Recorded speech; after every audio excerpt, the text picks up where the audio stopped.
Hey, this is Paula B, and welcome to Positive Reality. Today we are at Spades at Virginia Beach at 3601 Virginia Beach Boulevard, and I'm so excited because we have an awesome new show that's coming to Hampton Roads that's called The Rulz.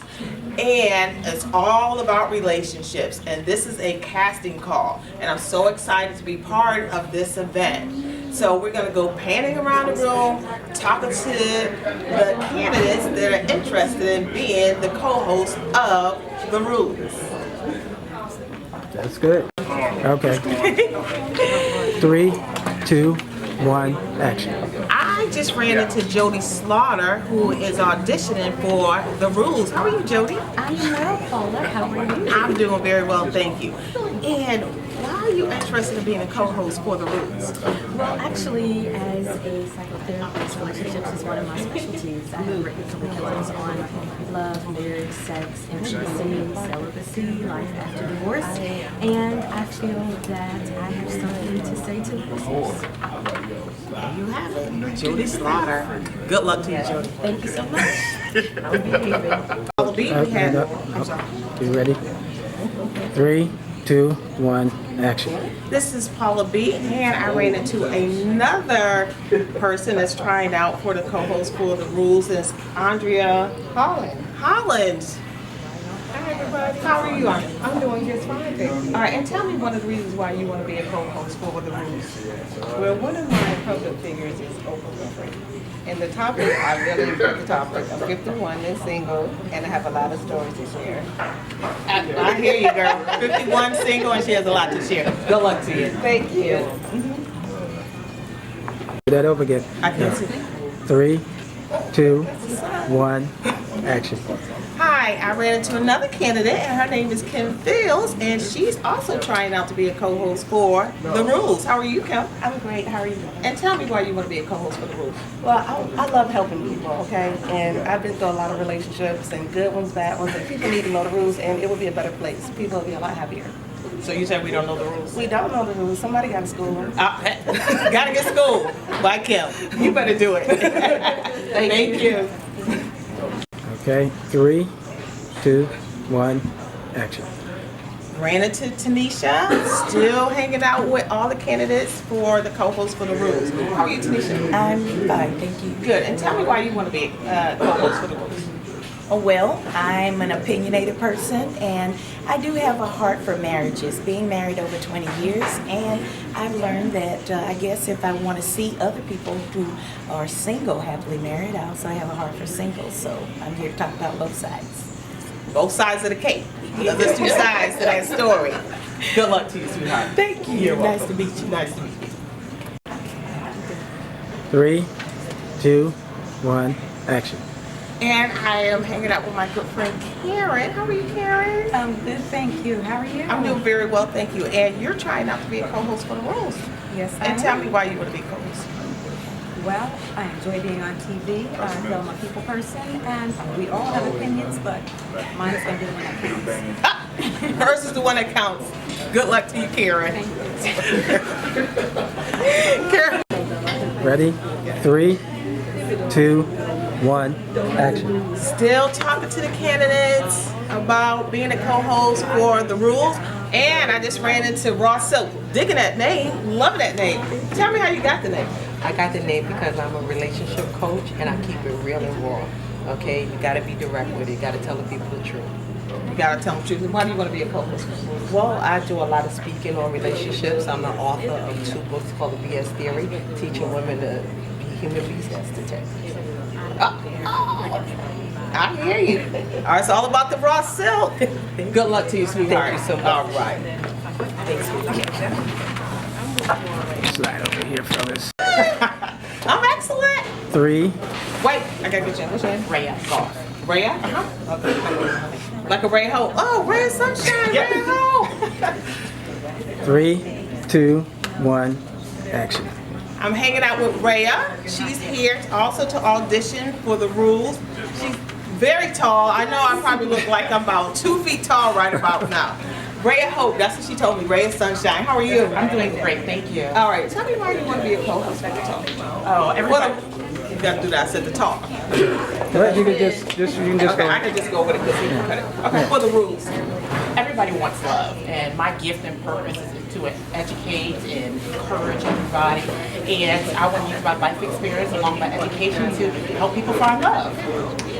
Right, and sometimes we find love in the wrong places, right? Absolutely. I have tested it. I got a t-shirt, and I have worn it proudly, but I have moved on, and I'm excited. You better do it. Yes. I had a t-shirt too. I don't have it anymore. I moved behind the camera. Well, I'm still single, but it's okay. But I am dating with a purpose now. So I understand from my errors, I have dated myself, and now I'm ready to move forward. Forward movement, that is my favorite word, forward movement. Good luck to you, Ray Thank you so Sunshine. much. All right. Awesome. Thank you. Awesome sauce. Hold it.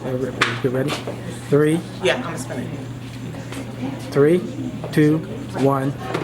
Hey, Action. this is Paula B. Still hanging out in Spades with this awesome casting crew at an awesome casting event. And I have Kishar, yes, and she's one of the candidates to become trying out to be a co-host for the Rulz. Tell me why you want to be a co-host. Well, I figured that my experience will make me have more of an insight on leadership. I'm 29. I've been seeing that as young as I've been married for right now. And yeah, sorry, just sound out. But yeah, so just come and service and thank you so much. 3, 2, 1. Action. Good afternoon, everybody. My name is Andra Holland. I have a Bachelor of Science in Human Service Counseling with Old Dominion University. I'm here to speak with the coach. All right, I'm Coach Hull. So we're going to jump right into this. We're going to deal with this rule, how to protect the cookie jar. Got to protect the cookies. Why you got to protect the You cookies? can't have everybody eating on your cookies. No. They become unvaluable. Well, so look, whose responsibility is to protect your cookie? It's my responsibility to protect my cookie jar. And why do so many women not protect it? They don't understand that they have a very important cookie. It's very important. They don't understand the value that they have. Could it be because they're busy trying to be friends with all these guys that in the interim they lose the ability to protect the cookie jar because they're trying to be friends? I don't think so. I believe a female can be a friend with a male without being intimate with them. You have to have working relationships. You have to have a brother, sister, kind of like. I have different types of relationships with different types of people. But they're I not have all the working friends, are relationship. It all depends on what do you classify as a friend. All right, so look, so let's go back there. all right, so the folks I work with, I associate with them. They're not my Correct. friends. But you go out and have lunch with them I after work. associate with them. Okay. Not my friends. We hang out. Mhm. You know, we sit on the couch, have these conversations. Okay. You know, but we're not. You know, those are good. So I'm really looking at my friends. Mhm. You know, as a guy, I don't have women friends. Now you may think I'm your friend because I allow you to think I'm your friend, Okay. but I don't have women friends. I have potential conquest. Well, I like to think I'm friendly with everybody, not to the point that I'm sexually attracted to them. I guess that's where I draw the line between just a friend and someone that I could be in a relationship with. But you understand now that men will actually allow you to believe that they're your friends, and they want to be your iceberg. You know, in case of emergency, break glass guy. So that when you get to that place of desperation, I'm your friend. My cookies are sealed. There's no desperation. I have to be in a committed relationship. So, Is it committed or married? according to you, married. But according to you. That was my ultimate goal, but I'm divorced. So I always wanted to be with one guy for the rest of my life, but it didn't happen that way for me. So the cookie jar is So- closed down. Until I meet someone that's worth it, yes. So that you married. That is my goal. But evidently I allow society to kind of like sway that. So I'm right now working on a committed relationship. Okay. So how committed can you be? Or do you believe that it's possible to be in a committed relationship and somebody not straight? I believe so. So is cheating physical only? It could be mental. Sometimes mental cheating is worse than physical as far as a man is concerned. A lady, we feel that physical is like the worst. But when a man cheats mentally, it's kind of like really serious. 'Cause I've known men that say they can have sex and keep on going, but once they cross the boundaries of that mental, they establish that friendship, the relationship, where they're talking to them and texting, that's serious. That's kind of like. So in other words, when they develop this friendship, they've crossed the boundary because now they're in an emotional, mental state. So really, she's not his friend. She's more of his conquest. I'm just asking. Where are we going with this? Because there's different, to me, there's different levels of friendship. Like we just mentioned about associates and friends, Right. and then you went to like men trying to conquer someone. Right. But for me, just because I'm friendly with someone, I socialize with them, doesn't necessarily mean I'm attracted to them or I would like to pursue them, or I like for the man to pursue me for a relationship. So for me, it's different things. Okay. So and I make it very clearly, verbally, and I keep my distance so that they know what their boundaries are. So we got boundaries. So we're not really friends. We just kind of hang out together, not really friends. As friends, we don't really have those boundaries. I can come hang out at your house, keep your shoes off, lay up on your couch, in hopes that you might have that weak The weak moment. moment. What is the weak moment? Oh, that's the iceberg moment. That's when your cookie jar is no longer safe. Oh, my cookie jar is safe. I hear you. Yes. Hey, thank you so much for having this conversation. All right, thank you very much.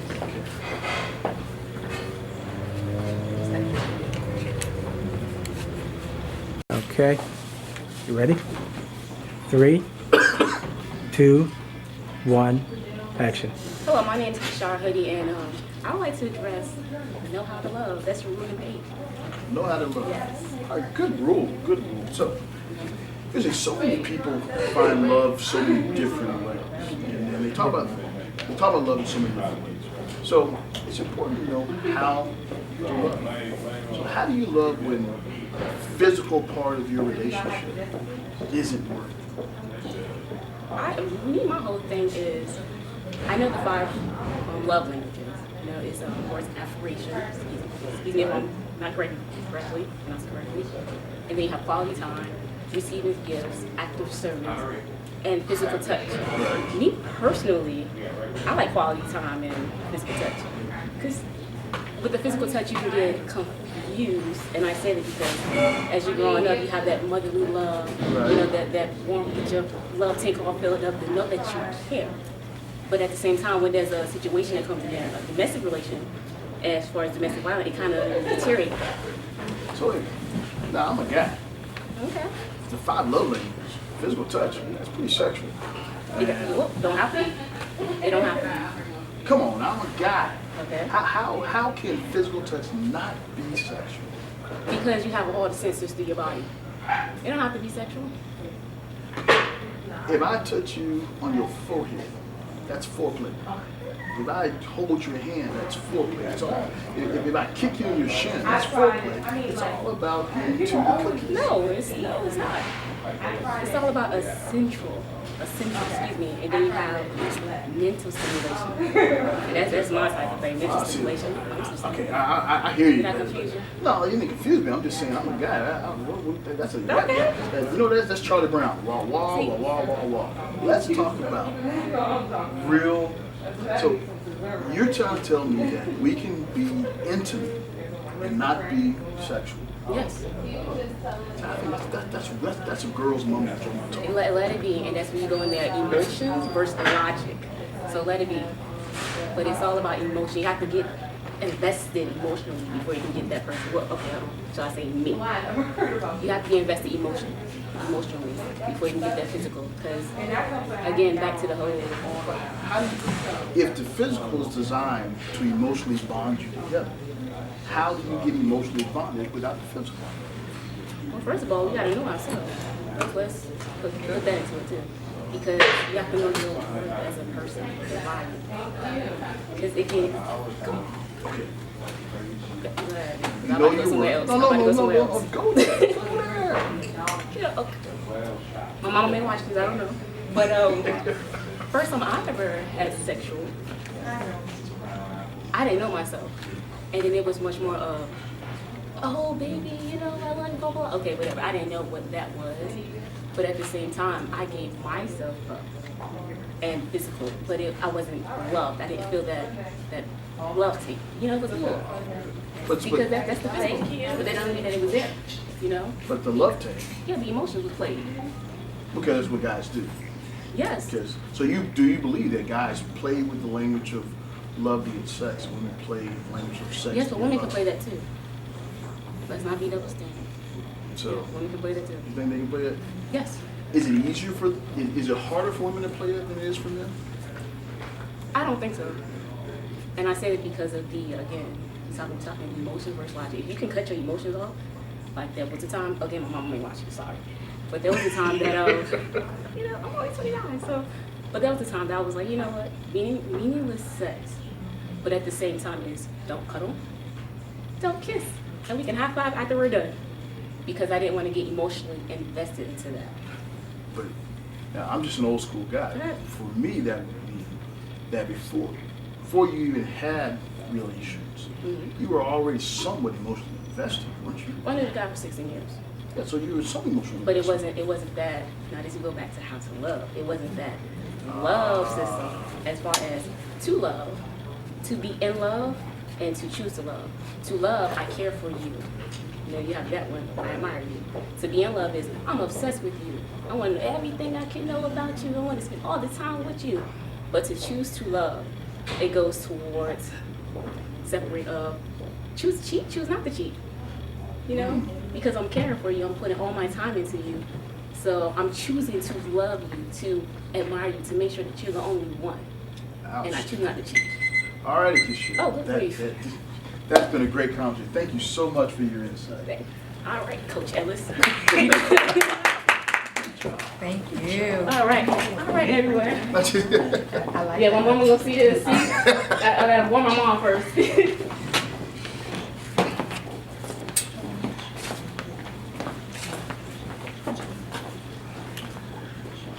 Okay, 3, 2, 1, action. Speaking person, you're speaking. Introduce yourself. Hi, my name is Karen Bryson. What we're gonna do? We are going to do, Keep it up. there you go. I knew you Okay. knew. All right, so we'll keep it hot. So, all right, Karen. If I understand correctly, you believe that relations should be reserved for marriage. Yes. So if I'm in a long-term relationship and I'm not married, can I keep it hot? Of course you can. Okay. If you're in a relationship, let's use you and I since we're sitting here. Yes. You can keep it hot by role playing. There's a lot of little things I come up with you wear or not wear. Yeah. There's a lot of things I'm sure that with your imagination you can ask me to come across somewhere. Like I know a lot of men like the little schoolgirl look or wearing the trench coat with only a smile underneath and maybe a string of pearls. All right, and so, some all heels. right, so let me ask you the marriage question. Okay. We've been married for 20, 30 years. Yes.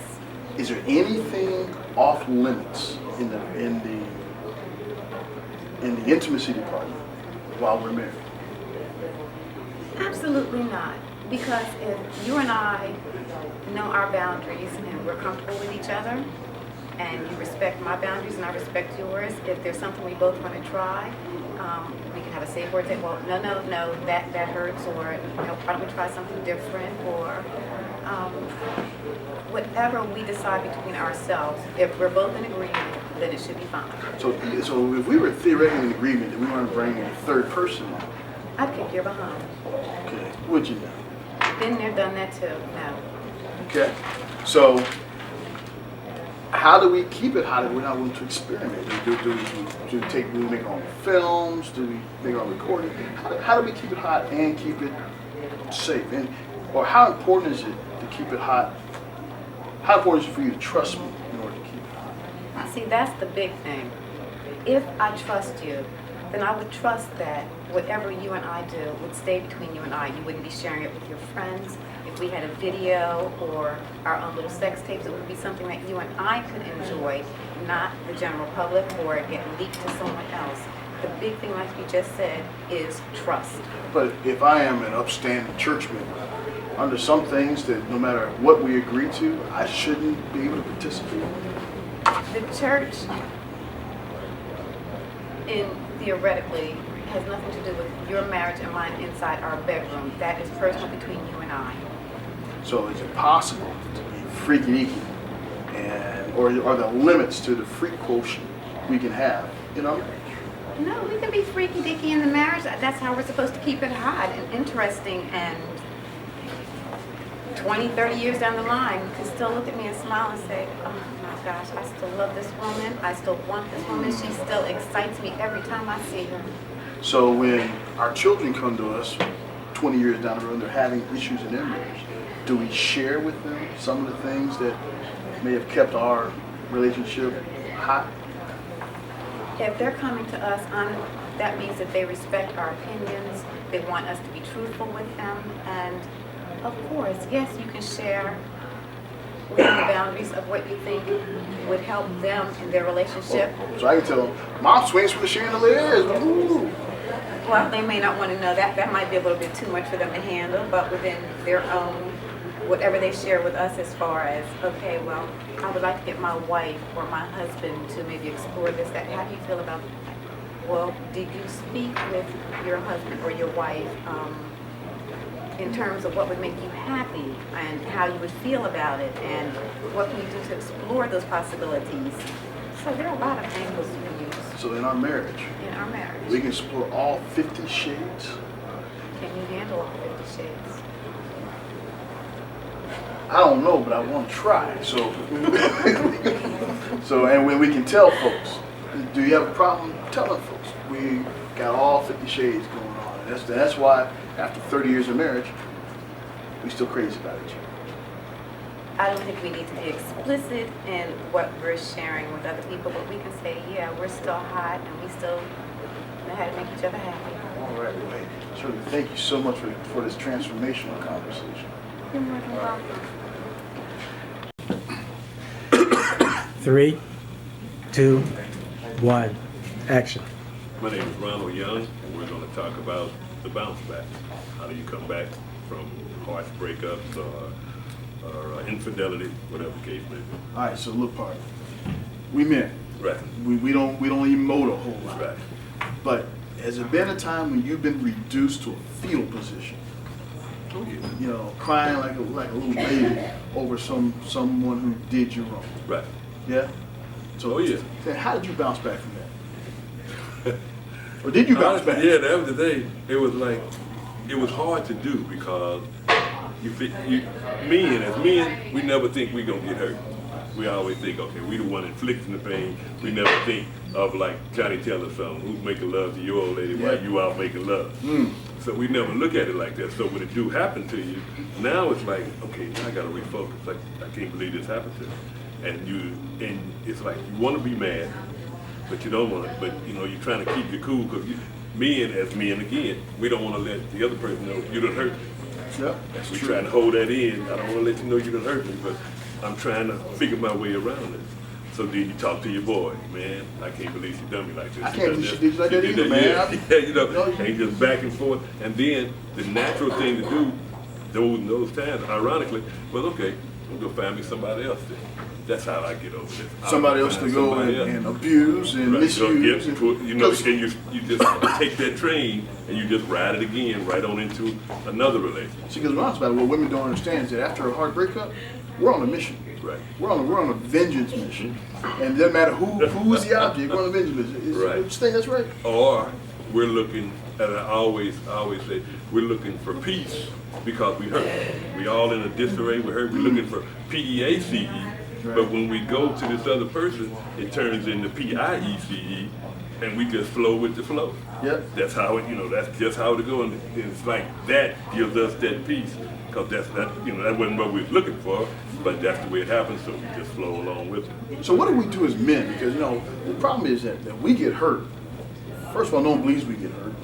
First of all, and then we don't want to admit we get hurt. We don't even believe we So who do we go talk to? Because I go talk to my boys, and I don't so much I want to tell my boys. They are my boys.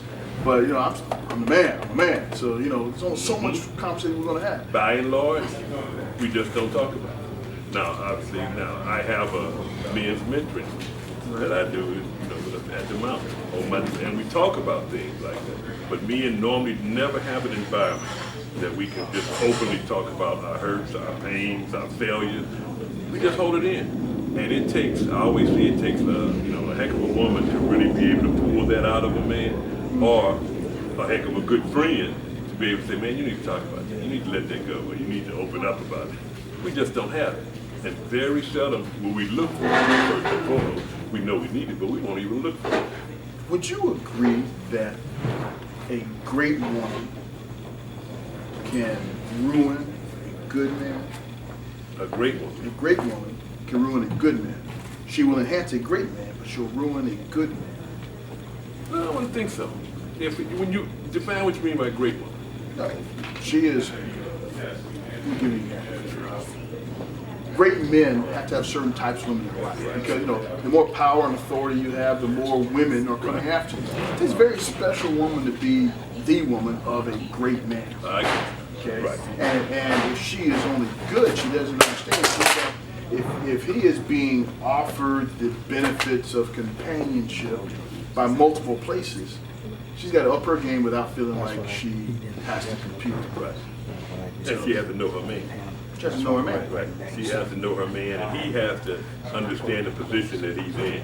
It's like I tell people that just because you're in a position of authority, a lot of times women will look at the authority more so you can look like Flavor Flav. But if you've got the power and the authority, they're just looking at that power. And sometimes women are really enhanced by the power of a man more so than the way he looks. You know, men, we're more influenced by the way a woman looks more so than what she has. Absolutely. Because we're very visual.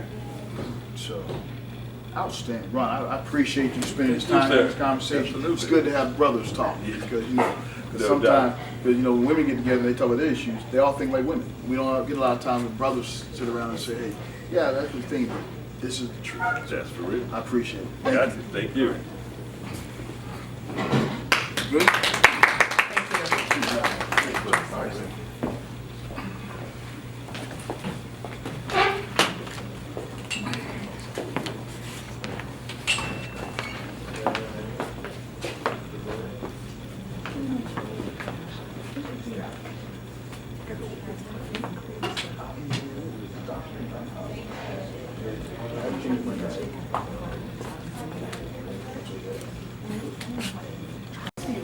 Yeah, great. Okay. Okay. You guys ready? Yes. Okay. 3, 2, 1, action. Hello, my name is Rhea Goff, and I'm applying for the correspondent and co-hosting position. Okay. And what role are we going to talk about? We're talking about knowing yourself. All right. So, you want a successful relationship. Yes. And you think you got to know yourself. Absolutely. What does that mean? Well, I guess let me start off with when I have always dated, I just kind of went with the flow. But when I got to know myself and truly who I am, my purpose, my gifts, and my talents, I dated with a purpose. So I knew what I was going for. I knew the quality of man I was looking for, and I just kind of went with it. That all sounds about somebody else. It sounds like you're talking about what he's got to have, you know what you want. What's got to do with you? Well, I know I'm confident in myself. I know what I deserve. I know my worth. I know what I'm going for. And I want whoever I'm dating to be my helpmate. You're helping me. Hold up. Wait. You want a guy to be your helpmate? Absolutely. Come on, that ain't even right. Why not? Because the good book says The good book says. you were created to be his helpmate, not the other way around. Come on now. The good book says that if the man treats you like he treats himself and loves you like Christ loves the church, Christ helped the church. Okay. Christ was there to help the people, the needy, the ones, the less fortunate. So you need. No, I'm not needy. You're less fortunate. Compared to some people, I might be. For your man, you're needy and less fortunate. But I do have areas that I need him to help me with. I'm not perfect. I have flaws. So I need you to help become the better me. So I want you to bring me closer to God. So, you got flaws? Yes. And you know what your flaws are? Absolutely. So, and you're willing to expose your flaws to this Absolutely. guy. How early in the relationship do you expose these flaws? You know, I guess I just show up as myself. So as I do that, you're going to start seeing my flaws. But You know, I want to know crazy up front. Like, Okay. You know, what date? Second date, third date, fourth? When do I get crazy? well, I don't think I'm crazy, number one. Well, you So got flaws. So every woman got crazy in it. no, the difference between flaws and between crazy. Crazy is a the jail. Flaws means that, you know, I might get a little temperamental. No, I'm not gonna cut you. I ain't gonna put my hands on you, but I will let you know when you disrespected me. Oh, we're dating. I want you to put your hands on me. Come on, man. What kind of put your hands on? Man, you know, it's crazy. I mean, 'cause so, you know, when do I get the neck rolling and finger snapping and people's eyebrow and Well, I don't communicate that way. okay? I think communication is important. So I can tell you that my feelings are hurt. I can tell you you're disrespecting me without doing all the non-verbals, rolling my eyes and stuff like that. So, if you know yourself, Yes. will that mean you'll know what baggage you bring into a Absolutely. relationship? So, what baggage would you bring into a relationship? I think one of my baggages is my issues with my father. Okay, so let me ask you this. Yes. Without getting into the issue with your father. Yes. If you notice your baggage, why bring it in? Why Well- not unpack the baggage before you come in? I have unpacked it. I've gone to therapy. I worked on my issues. However, there's never completely gone. There's something that might be a trigger for me. I'm like, oh, it might take me to a bad place. So if I'm upfront with you with my baggage, you will know what my triggers are and be able to help me through this. So my helpmate. You know, as guys, we kind of, we don't take hints well. Uh-huh. So you'll tell me all this stuff, Right. and I still will push your buttons just to see the crazy. I want to see how crazy it is. Right. And then, as I do that, I'm going to try to figure out, is this worth the effort? Absolutely. But it goes both ways. Because I'm going to push your buttons too. Yeah, but I don't have buttons. I'm not perfect. So, you Oh, know, okay. as a guy, as a head and as a lead, Absolutely. you know, you're following my lead. Yes. So I just need to find your crazy. You don't need to worry about my crazy because my crazy is going to cover you. Oh, okay. You don't think so? Nobody's perfect. No one's perfect, but I may not walk on water, but I am ankle deep. Okay. So in this relationship, Right. I want you to, properly honor me and Right. respect me Absolutely. and all those things, and be the help me. I don't know about helping you meet your goals. Right. You're supposed to be helping me meet my goals first. Right. I don't agree with that. Because why can't we help each other? We can. As long as you help me, we can help each other. How about we both help each other move forward? But in this relationship, Right. okay, what you bring in Right. and what I bring in ought to be subjected to what we are together. So whatever you bring into the relationship, good, bad, and different, whatever I bring in good, bad, and different, we should be, if we're in a relationship, we should be creating something new altogether, shouldn't we? We do, but two becomes one. So yes, I have things that I need to work on that I'm going to need you to help me with. So as we become one, we got to work through these issues. No, I am so happy that we had this conversation. Yes. You're entitled to be wrong, and you accept that. So I Yes. appreciate it. And I, you know what? That's over that dating, so that's all right. All right, thank you. It was a pleasure. Hey, This is good. I appreciate it.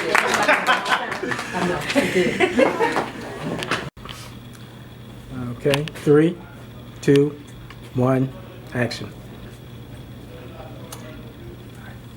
My name is Tunisia Lewis, and What position? Oh, Coach Ellis. What position? I am interviewing for co-host. Thank you. All right. And the rule we're going to deal with is know yourself. Okay. All right. So, rumor has it that you've been married for a number of years, right? 20 plus years. Something like that going Okay. on. So, did you know yourself before you got into this relationship? Oh, I didn't. No? I didn't. Getting to know myself came right along with working on my marriage. So, do you know yourself now? I think I know enough about myself. I'll say that. I don't think you'll always be in a position to say that you know everything about yourself. You should be changing. So, So I'll say no. knowing what you know now, Uh-huh. knowing what you didn't know then, Uh-huh. would you make the same decision? Shucks, no. What? Oh, no. And I'm happy in my marriage. But no, Why? I wouldn't choose the hell. I wouldn't choose the hell. Is that relationship hell? Just because all relationships are hell? All relationships aren't hell. I mean, hey, you got some that are rosy, but mine wasn't. Like every relationship goes up and down, and everybody's gonna struggle sooner or later. Right. So, do you think that you are a better person, or better equipped for relationships now, having been through that hell together, than if you guys had decided to do something different? I could say yes. I could say yes. I mean, but it still doesn't make me change my perspective on how to start a relationship. I would not choose the hell that I went through. Knowing what I know now, I would take my time, not be so fast, not act like a know-it-all, knowing I don't. I mean, when we're young, we think we got everything we need already, but we don't. So you're trying to tell young folks they don't know nothing. They don't. They don't. They got to live some. So now I'm confused. So you've been married for 20 plus years. You probably wouldn't have done it the same way. Right. I'm not sure you would have married the same guy. Oh, I would have. Oh, okay. Oh, okay. So you Soulmate. Okay, so yes. all right. So you would have married the same guy, just would have done it differently. Yes. What advice you give young folks like me? Well, youngin'. Okay. I would say, take your time, because if Hold on, you I'm get 50 years into, old. I ain't got time. Oh, we got time. I don't know. I got about 15 good years. This I got is time. something that I tell people, even people middle age and older. What would you choose if you had to go through hell just to be in a relationship, or wait 20 or 30 years to find the love of your life? Isn't it the hell you go through that creates the circumstances for the love of your life? If you don't struggle together, can you really bond? Listen, if you get someone that understands you, and it doesn't take hell to get to understand a person. Oh, no, now I'm really You see, confused. it doesn't. I'm really confused. If you didn't know yourself, how can someone else know you? Listen, you're growing together, and it doesn't take trauma, drama, and all those things to get to know yourself. That isn't the only thing that makes up lessons learned. You can learn from other people's mistakes. Oh, so I let other folks have drama and trauma and I'm saying watch those who've gone before you. If I've gone before you and I share a bit of wisdom, take the wisdom and grow from that. Yeah, Take the wisdom and enjoy your life a little bit better than mine. Wisdom doesn't apply to me because you made bad choices. I made good choices. So See what I mean? Young ones think they know. See, you're young. So after all this time of marriage and all the hell you've been through, you would do it differently, but you would do it with the same person, but fully understanding that every relationship goes through their Armageddon periods. They will. Okay? So is it better to struggle early or better to struggle late in a relationship? That's a good question. I would say it is better to struggle early, because if you can make it through it earlier, then you're going to be much stronger later. But if you've gone through so much joy and later you get hit with something that you weren't expecting, guess what? It might not make it out. So if you go through hell early, chances are you may be able to survive the real hell when it shows up later. Chances are. All right. Hey, great. Thank you for having this transformational conversation. You're welcome, young man. All right. Thank you so much. All right. Yes. All right.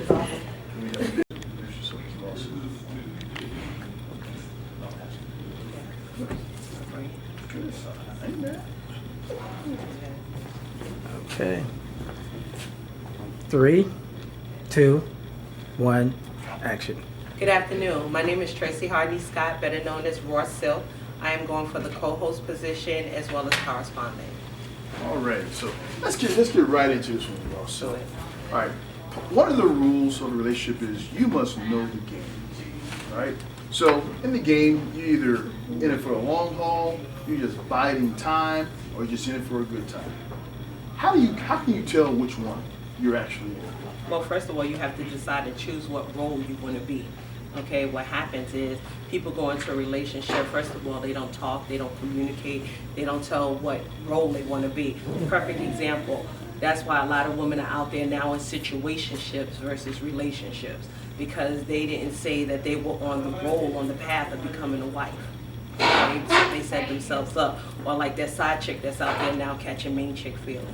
Oh, hold on. So you're supposed to tell the guy that I'm on a marriage path in the beginning, because you know he's gonna cut you off. We ain't trying to hear.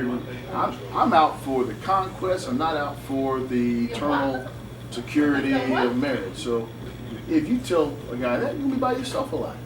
Not necessarily, no, I totally disagree with that. And the reason being is because communication is the key to any relationship. So you have to be clear of what it is, what your expectation is. Guys go in this, and we talked about this before, guys go into relationship as a game. They've already decided who's going to be their bench warmer, their star player, and who's going to come up to bat time and time again. Okay, so you have to let them know from out the gate what is your role, what it is that you want out of this relationship. Okay, what is you going to tolerate and what you're not going to tolerate. Basically looking over all of your rules, who hands need to go in the cookie jar and who hands don't. So you're under the assumption that you are really going to know what role you play, as opposed to what role I assign you. I'm confident in knowing what role I'm going to play. Okay, Yes. so even though that you're kind of what role you're going to play, is it possible the role you want to play isn't available and you don't even know it because I'm letting you believe you're playing that role? It's very well possible, and that's why communication is the key. Most people, when they get in a relationship, they fall into lust before they fall into love. Okay? Yes. That's because dating is a goal-oriented activity. Exactly. You know, women date to get married, guys date not to get married. And so as we're in our goal-oriented activity, we're okay with situationships. You know, I don't need a bunch of relationship stuff. I want situationship. I haven't liked the cookie jar situation. Right. But the thing that we got to be clear, and I want the women to be clear, is you don't have to set yourself up for a situation. You got to consider yourself like the Hope Diamond. Everybody can't purchase a Hope Diamond. Okay, you can't devalue yourself. You can't carry yourself around like you on the wholesale rack and the clearance rack at Walmart. Yes. Okay, we protect our red bottom shoes, our Coach bags, and everything, but then we give everybody an all access pass to us. That makes absolutely no sense. But if I'm good at this, Oh, you got some of y'all that's good at yeah, it. so I can get all access. Yeah, that's you know, true. and you're thinking we're on this relationship path. True. And for the next 10, 15 years, we're on this relationship path because I let you believe that. But at the end of the day, you find out you weren't the main chick. You were number 2, 3, or 4. I agree, but the key word that you said is that you were in this 10 or 15 years. It does not take 10 or 15 years to be in any relationship before you realize that this is the person that wants to be with you. I think what we do is, and I write about this in my book, we turn our BS detectors off. We want to BS ourselves into believing that this is going to be something that it's not going to be ever. And I'm going to help you do that because since you don't know who you are, I'm going to help define you just for me. You guys are slick with that too. Yeah, and good at it. Good at it. And good at it. So, wow. So, can we really depend upon someone else to set the conditions for our relational success? No. You have to set those standards for yourself. You have to not be afraid to be by yourself. You have to not be afraid to love yourself first. I think a lot of people are in relationships and stick in situationships because they're afraid of being alone. They're afraid of what people perceive them as being. Being single is good. People should not jump from one relationship to the other relationship. A relationship is like a death, okay, when it comes to an end. Okay, and in death, no one goes to a funeral and then goes to the club right after. You got to go through your mourning process. You got to go through your own healing. And I think that if we do that more often, we won't carry all of this extra baggage that we carry. Outstanding. Thank you so much for the Thank you so much. transformational conversation.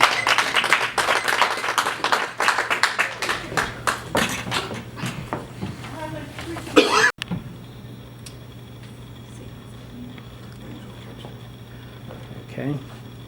3, 2, 1, action.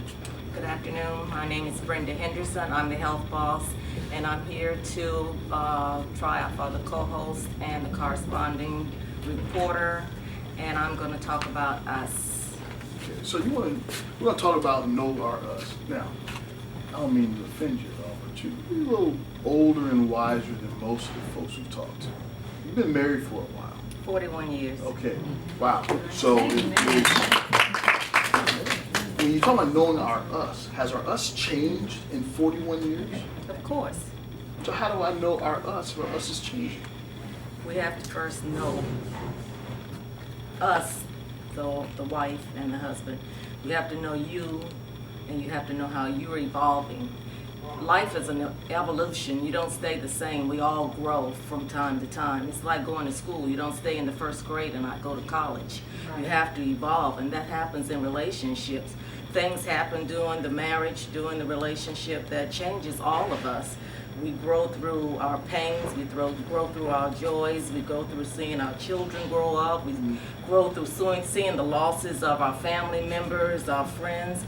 So everything evolves, even from our jobs. You know, sometimes you start off with one job and it's not that stressful, so you can kind of ride through, and then you evolve and get another job. It's a little bit more stressful, so your spouse has to be there to be your backup.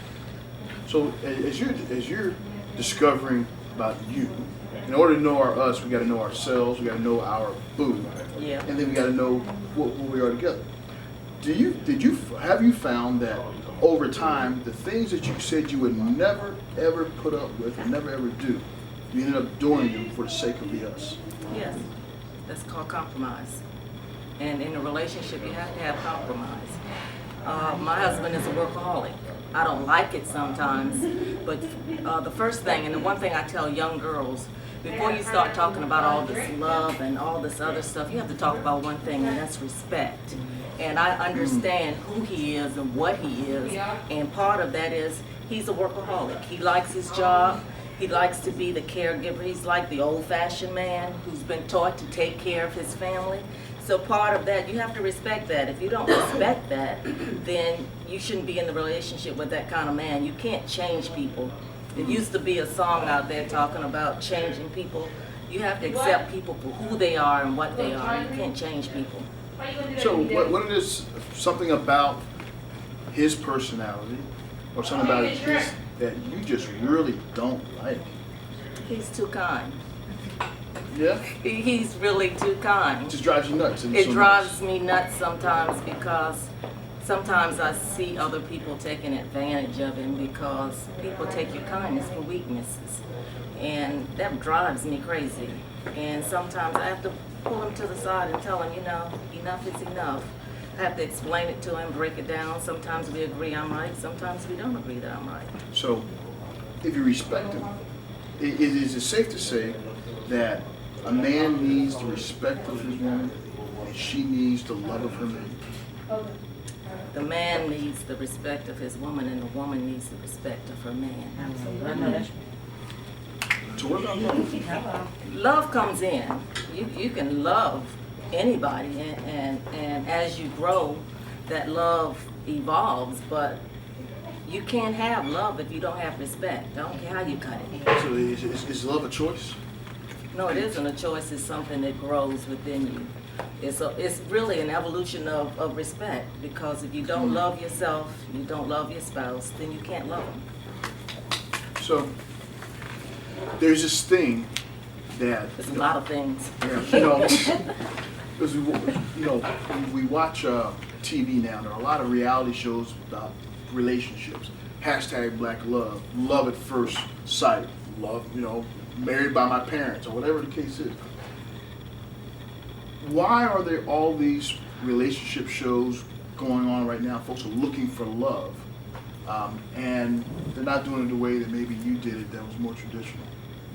Well, you named all these shows. Number one, I don't look at any of them, because one thing you have to understand about all of them, there are cameras running just like we're talking. And when the cameras stop, life starts. And it's one thing I tell people all the time. It's reality TV, but it isn't reality TV, because part of it is scripted to make people think that this is how people live, and they don't all live that way. But people are searching for something, but you have to understand, most people aren't searching for the truth. Good point. Well, thank you so much for having this transmission. You're welcome. You didn't help the young people down. Trying to get me on.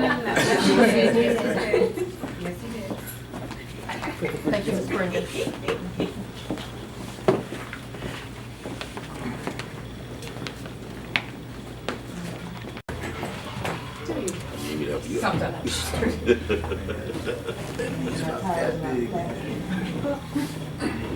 Okay.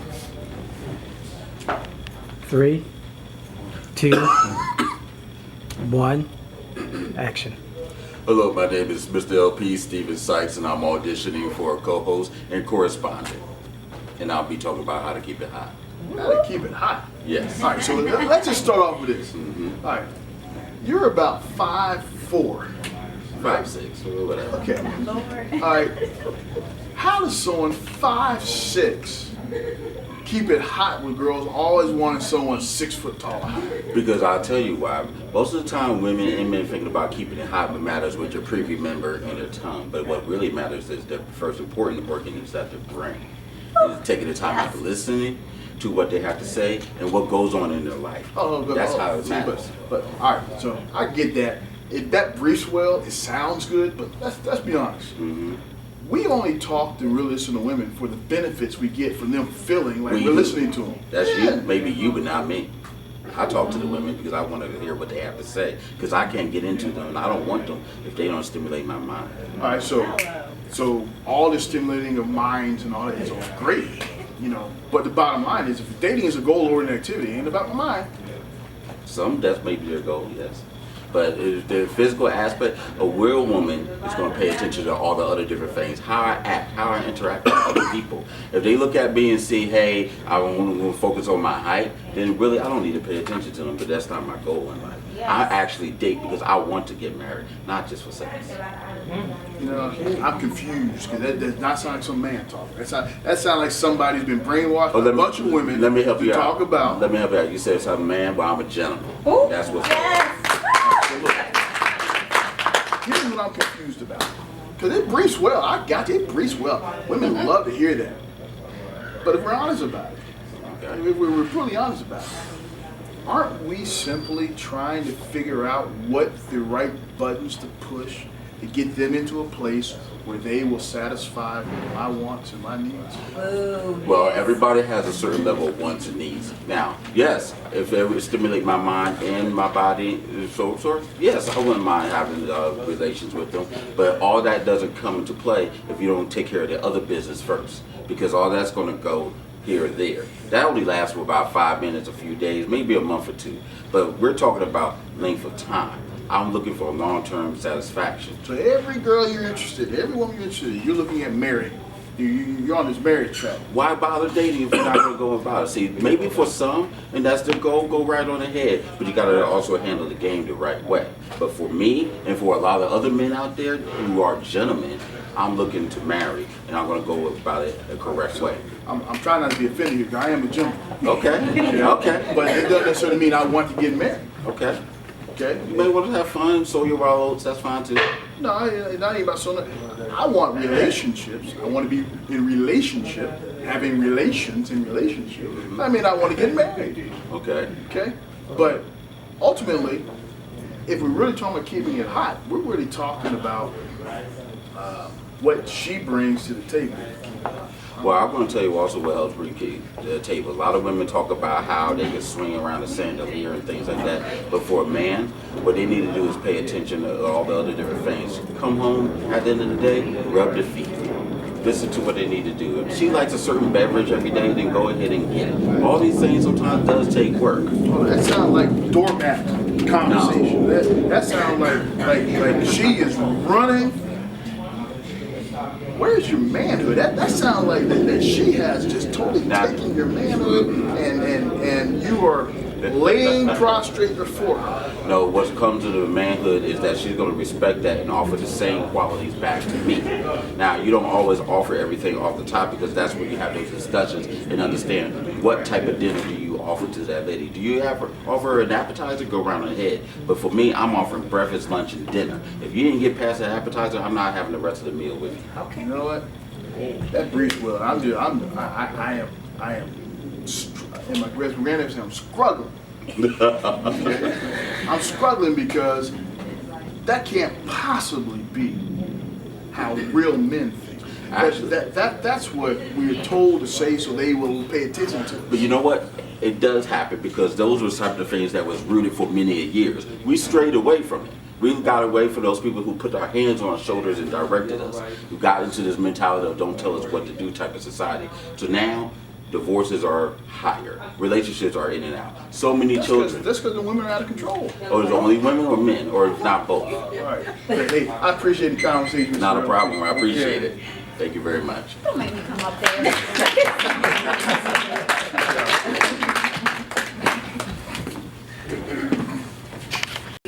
So you Okay. ready? 3, 2, 1, action. Hi, I'm Jody Slaughter, and I am auditioning for co-host and correspondent reporter for the Rulz. All right, and what rule are we going to talk about? We're going to talk about knowing you and your baggage. All right, so rumor has it you've never been married. That is not a rumor, that would be truth. Is that because you carry a lot of baggage and you don't know who you are yet? That is not why I'm not married, Coach Ellis. I'm not married because at this point in my life I've chosen not to be married. So tell me about this discovery of you. Well, I was in a relationship for 8 years with a man who I thought I was going to marry, and he turned out not to be who I thought he was. And in discovering that he wasn't who I thought he was, I discovered that the real Jody wasn't living her life.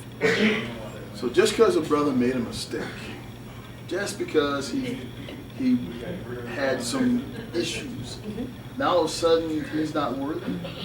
I didn't say he wasn't worthy. In discovering, I wouldn't say that he had issues and that he made mistakes. He was a habitual cheater, and I didn't know that Those until issues some and things mistakes, were right? uncovered.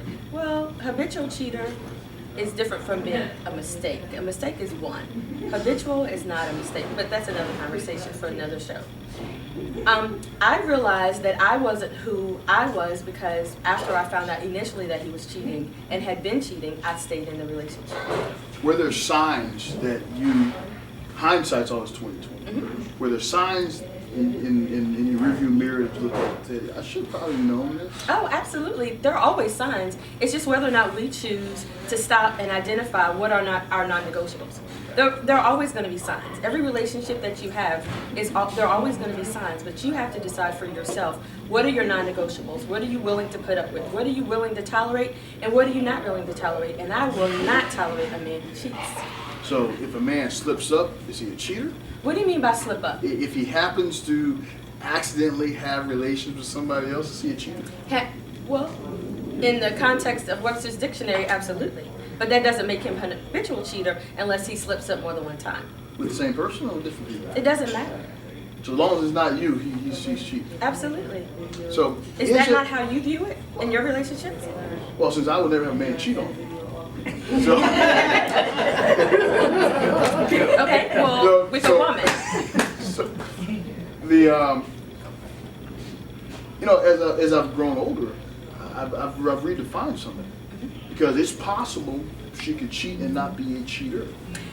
And it depends on really depends on where my heart is in the matter. Because if I loved it in her, I might erase a whole lot of stuff that she's doing, just because love covers it. So is it possible that in the relationship where he was habitually cheating, that something in the relationship wasn't meeting a need or a want that he wanted? That could have absolutely been the case, but in that situation, be a man and tell me about it. Oh. Have that conversation. All right, so Communicate with me. How do I tell you that, you know what, I like relations with you, but it ain't all that? Okay. How do I have that conversation? So what you say is, baby, I love you, and I think you're great, but I think maybe in the sex department with me, you're not giving me exactly what I need. And so then my question to you would be, well, what is it that you need that I'm not giving you? Because if I really love you and I really want to be in a relationship with you, I'm going to do my part. So, first of all, a man's not going to have this conversation. Well, then shame on him. Because he presumes that if he ever tells you you're not satisfying him, you're going to cut off all the supply. Not just the part that he ain't satisfied, you're going to cut everything off. And that's not a risk most men are willing to take. But here's my thing. If we are committed to this relationship and we want it to go somewhere, you're going to be honest with me, and I'm going to be honest with you. And I'm going to tell you, you're not satisfying me in bed. These are the things that I like. I love you. I want to make it work with you. You're the man that I've chosen, that I've decided I want to be with for the rest of my life. These are the things that I need. Can we work together to make these things happen? But when I pulled your hair, you slapped my hand, you should have known I like pulling the hair. Well. I don't have to explain that to you. You're right. But let me say this to you. If there's something that you're doing to me sexually that is uncomfortable for me as a woman, I have a right to tell you that it is uncomfortable for me. Yeah, you have a right to see that. Absolutely. But if you loved it, I could love you, but still have a difference in opinion. But let's talk about it. Let's put it out on the table. Let's have a genuine, open, honest conversation about the things that you like that I'm not giving you and the things that I like that you're not giving me. Because I want to be satisfied just as you want to be satisfied. Oh, you satisfied. And for the truth, 5 minutes doesn't cut it.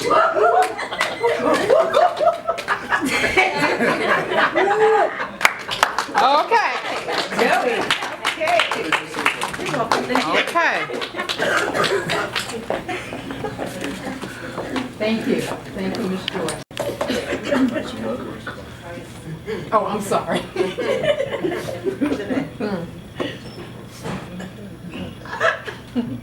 Ready? 3, 2, 1, action. Hello, my name is Shanika Bell, and I am auditioning for the co-host position for the Rulz. all right, what rule are we going to talk about? We are going to discuss Know Your Us. Know your us. So, what's us? Us, I believe, is what makes you a union. What makes you and your partner, you and your spouse, you and whoever your significant other may be, what makes you all one. So, you plus me equals an us. Yes. So what if we're ill-matched? If we are ill-matched, I still think that there can be an us. I think that you have to be comfortable within yourself and know yourself enough that even if there is an ill-matched, you're still okay with it. You're still okay with building this union with this person. Because I do feel that, because I got married when I was 21, I am now 42. My husband and I, when we met, we were all about each other, but I think that over the time, we have become ill-matched. So, our us changes over the years? I do think so. So what happens when you outgrow your boo and the us no longer fits? I don't necessarily think that you outgrow your boo to an extent, because I think that, for one, when you're with somebody that long, I don't think you can actually continue to sleep with the person and never feel anything for them. So you do have a connection with that person, but I don't think that you really ever outgrow to an extent. You grow, but I don't think you really necessarily outgrow them when you have been in the marriage. You realize that a guy, I can sleep with you and not be emotionally tied to you. Yes. I honestly believe that you can, but for me, if you're sleeping with me, I'm gonna make you believe I'm all about you. Because I don't want the benefits to stop. But I know me enough to know that no matter wherever you, no matter where you lay your head, you're gonna always think about me. Always. I can think about you while doing other stuff. I can think about you, you know. I wonder what she's doing. Never mind, baby. Those things happen. I mean, yes, those things do happen, but I am still secure enough in me to know that, first of all, I don't really necessarily need you. I don't need you, and I think that... Hold up. How can we be an us and you don't need me? Because I think, for me and my husband, he provides stability, but I was raised to have stability for myself. So I am not with him for what he can provide for me. I am with him for the love. And you need that love. I do need that so love. So you need me. No, because I still love me. I still love myself enough to walk away. Can you love yourself enough to be without me? Yes. Then that means you don't love me. No, that means I love you, but I love me more. Well, isn't that the antithesis of a relationship? Because aren't we in a relationship for me to love you more, to prefer you over me, to want for you more than I want for myself? Absolutely. I think that you can want more for a person. You can want for a person. You can want for yourself, but I also believe that you can love from afar.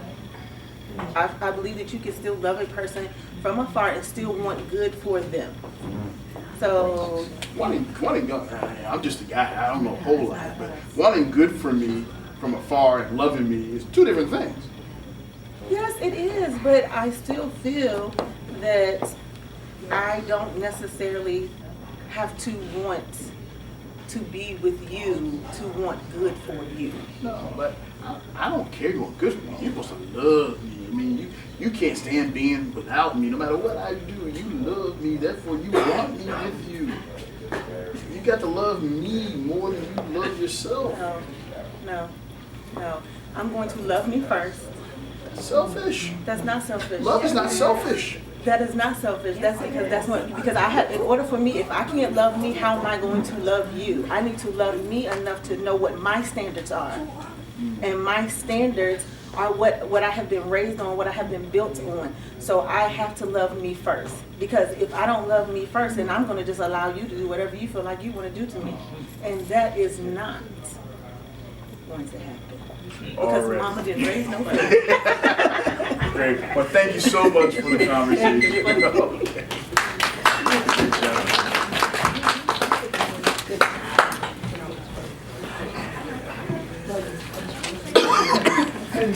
Okay, I'm gonna shut up now, Coach. No. You're going to be interviewed next. We have to clear the room, Chris. Okay, here we go. 3, 2, 1, action. Hello, my name is Sade Thomas, and I'm auditioning for co-host for the Rulz. We're going to deal with the rule, know your role. Okay. Now, every guy knows there are 3 types of women that he is engaged with at any given time. Right? Okay, and what is that? Well, if you think of baseball paradigm, you consider the guy the team owner, team manager, right? So he has his star player, Okay. okay, and she is the star player. He's got his skill players, they're important to him, Okay. okay, but they're not the star player, and he's got a bunch of folks that are bench warmers. Those are folks that he can call at any time, they just happen to be in the game. Okay. So, what role should you play in a guy's life? Well, of course, I'm the star player. That's like wifey. No, star player is the wife. Wifey is a bench woman because she's giving up wife privileges without the wifely commitment. Right, and that's your star player. The wifey, right? The wife and wifey two different things, aren't they? Wifey's somebody I ain't married, but she's giving me all the wifely benefits. Okay. She's cooking, she's doing my laundry, she's shopping for me, she's hooking the brother up. And what does she get in return? She gets to spend my money, do some other stuff. Right. But she didn't get the benefits of the diamond. So your question to me is what? What role? Hey, do you think that if you've dated more than 3 guys, you've been each one of these roles at some juncture in your life? Of course. I mean, you're the star. Well, first you start off as, I guess, you say a bench warmer. I guess. That's what I'm going to say. Because you don't know who he's talking to at first. You don't know if he's talking to another chick on the side. You don't know if he's married or whatever. You don't know that offhand. You're just going off what he says. Then as you engage in the relationship, you get to know him, and then you become, I guess, the star player. Knowing, his assets, knowing that, okay, he doesn't have a wife, he doesn't have a side chick, he doesn't have this. Can you ever truly know he ain't got a side chick? I think, of course. You fall in love, you get to know a person over years at a time. You guys are in a relationship, y'all get to love each other, y'all going on vacations and taking trips and doing this and doing that. You know the ins and outs of your man. So of course you're going to know if he has a side chick or not, if you're paying attention to your man. So, but yet you tell me you've been a side chick without knowing it. Of course. So how if you know your man, right? How can you be a side chick and not know it? I'm saying, like, when you start out in a relationship and you get to know the person. Like I said, well, in my relationship, I'm just giving you my experience. I was in a relationship with this person, and we was together for about 6 months. Okay, you know what females do. We go through the phone and we look, who that calling? Keisha, it is 12 o'clock at night. So you suspect, okay, he messing around. You go through the phone, you see the text messages. Hold on. You go through the phone? Oh, yeah.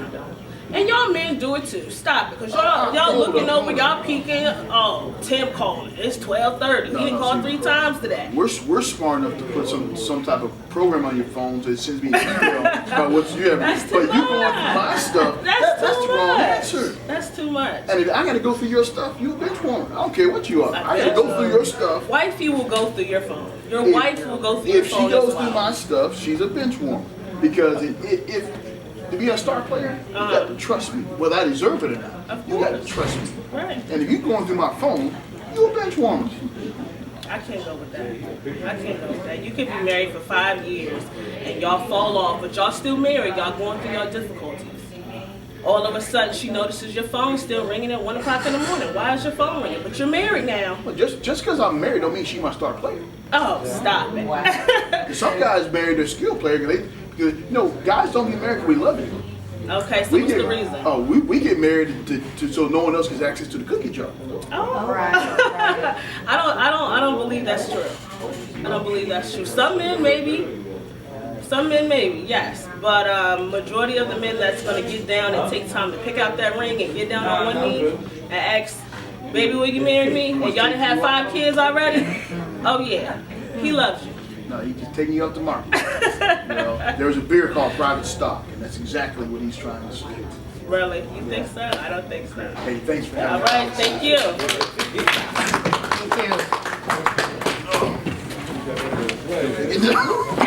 He was getting over there to help me. I ain't fast enough. I ain't fast enough.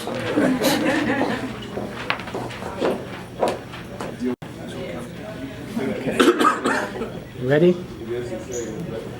3, 2, 1, action.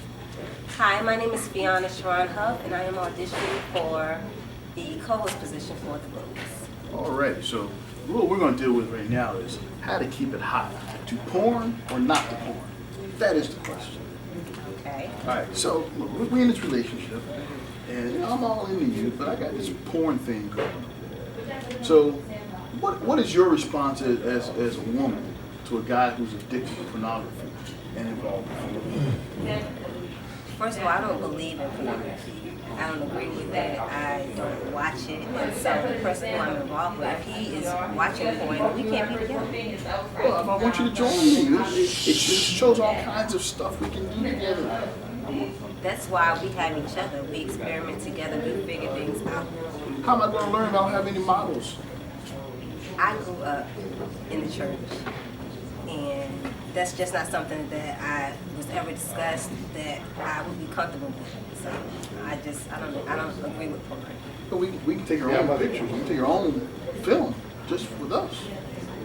Not at all. We can talk about things that we want to do together. We can experiment. That's the whole point of growing in a relationship, is figuring out what we like based on us trying things out together. So we're not going to get into porn. How are we going to keep it hot? We can keep it hot by experimenting. We've been together 30 years. Ain't that much experimenting left. That's a long time. Yeah, I mean, but still, there may be fantasies, that have never been acted upon. And so again, because of the communication, you find out, well, this is something I would like to try. But in terms of pornography itself, no. You'd be okay if I say, hey, we're gonna go over to we're gonna go to Spades, and you're going to go sit down in Spades somewhere, and I'm going to come in and I'm going to try to pick you up. Okay, role play. Okay. You can deal with it. Okay, yeah, I can do role play. And we can film it. The encounters. Okay. Okay, and I have the camera follow like this little GoPro thing coming on, and as we're doing all this, and we get back to wherever I'm taking you, I can leave the GoPro on, and we can kind of go out and do our relationship business. Well, see, that has nothing to do with porn. It's something that's a fantasy that you, I, or we have. It's not pornography. Okay. So what about being in polyamory? I having like 2, 3, 4 women at the same time. You're already in love with me, so you can't leave me. Really? I'm not that one. It's you and I. That's it. You experiment with other women, 3 or 4, no. But I would like to think that I would know this before we even got together, so that I don't waste my time, because I don't want my man being shared with several other women. So we've been in a relationship for 10, 15, 20 years already. But do I know this? Do I know that this has been going on, that this is something that you like? It hasn't been going on. I just now want to do it. We've been at the thing 20 The answer years. is no. So you want to deny me, your man, your love of your life, your soul. You're going to deny That's why you me have your pleasure? me. But if you can't satisfy everything that I need, why can't Well, I if not that's do the case, then you need to move on and let me be. Hello. I know that's You satisfy most of what I want. Just not everything. That's You not wanna going to deprive be the case. You're not going to satisfy everything in a relationship. So you want to deprive me of being It's not about fulfilled. depriving. It's not about depriving. This is what it is. I believe in just you and me. And if it can't be that way, then you can bounce. So after all the time we've invested I into don't each care. other, Did you hear what I said? so now that I'm bored with you, If you're bored, then you know what? There is freedom of choice. You can choose to leave. I don't want to leave. I love that you. Well, if you love me, then you'll stay and we will figure out things together. But 2, 3, 4 women, no. I'm not her. Pornography, no. And I'm not a plain date at all. Please, girl. Thank you for the conversation.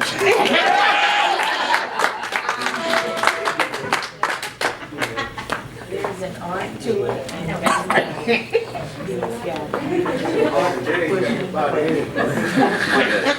All right, so here's a disclaimer. Some of these just. Y'all right, Coach? I'm choking you up. Yeah. Y'all right? Uh-oh, here we go. Okay, you ready?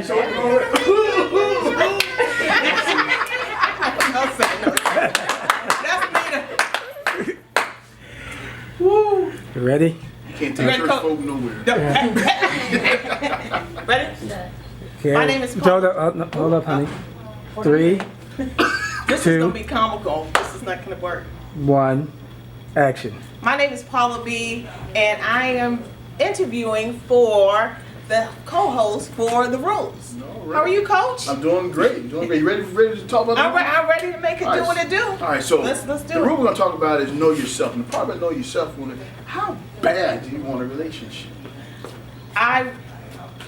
Well, let me just say, and can I be honest? Be brutally honest. Okay. Be transparent. I'm going to be very transparent. At first, when I was younger, I never wanted to have a relationship. I never wanted to be married, none of that, because of the relationship my parents had and what I saw my mom go through. I'm like, marriage is not for me. I'm just going to do me. I didn't want any kids. I didn't want to do any of that, because what I saw was hardship. I didn't see a lot of love. My mom went through a lot of physical and mental abuse. I didn't want to have any part of that at all. And then when I started dating, it was fun, but I never knew what love looked like. And when you don't know what love looks like, you don't know how to connect with love. So, as you grow up and you begin to experiment with love and relationships, do you find that being in relationship, did it make you whole? I hear a lot of what I'm talking about. It makes me whole. What do you say? No, it didn't make me whole, because I had a lot of trust issues because of what my dad did to my mom. So again, it didn't make me whole because I didn't even know who I was. So once I started dating. I had my first boyfriend when I was 18 years old. And again, I dated him for 6 months, and he cheated on me.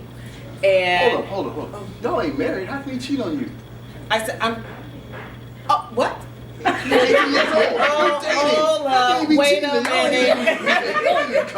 That's right. Let me explain something to you.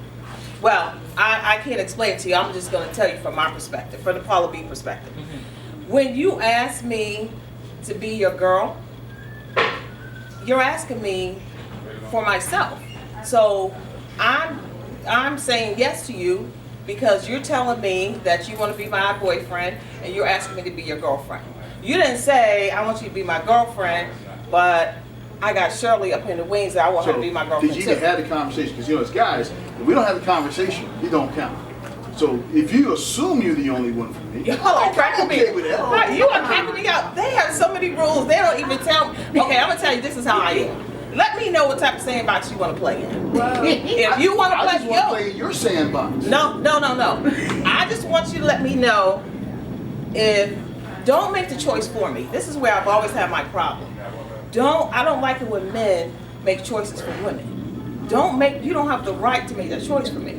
Now, if you want to play in this sandbox and you want to have a lot of other people in your sandbox, and if I say that's cool, I'm good with it because I'm definitely going to have some people in my sandbox. We can roll like that. Because you have to decide what type of pimp game you want. You understand what I mean? So here's the game. Here's what it is. Okay. All right. Because you're relational. Yeah. I'm responsible to make you feel like you're the only one. Whether you are or not. When you're with me, you need to feel like you are the one. Right? Right. But there is no situation, circumstance, or condition ever where you can be with anybody else other than me while you're with me. Whose rule is that? Oh, that's the man rule. Where's the book? Man rule. It's called the rules. But that, let me say this. I had a friend that said to me, it's so, as long as he's doing what he's doing, but I can never, ever be with a woman that cheats on me. Now you're doing everything that you want to do. You laying down with this girl, but oh my goodness gracious, if a woman cheats on her man, that is the worst thing in the world. Absolutely. She's a slut. She's a hoe. She's this. You know why? Well, what was told to me was that the guy goes in. Absolutely. And the women just puts out. So they don't want anybody going into their woman. So, I don't want anybody going into my man. And but she ain't going into me. Well, she is, because I don't know what you guys are doing. She ought to be doing a whole bunch of stuff. She going into me. But let me just break it down to you. It's hard for a woman to know that her man has been with somebody else, and then when he goes to lay down with her, in her mind she's thinking, what has he done with this woman, or what has this woman done to my man? Has she gone down? Am I being too raw? Has she gone down on him? You see what I'm saying? And I'm going down on him. Has he? You understand what I'm saying? That ain't your business. No, that is my business. That is because it's an external. For guys, it's an external expression. For a woman, it's an internal expression. But that's no, that's for another time. That's another time. Yeah. Sorry.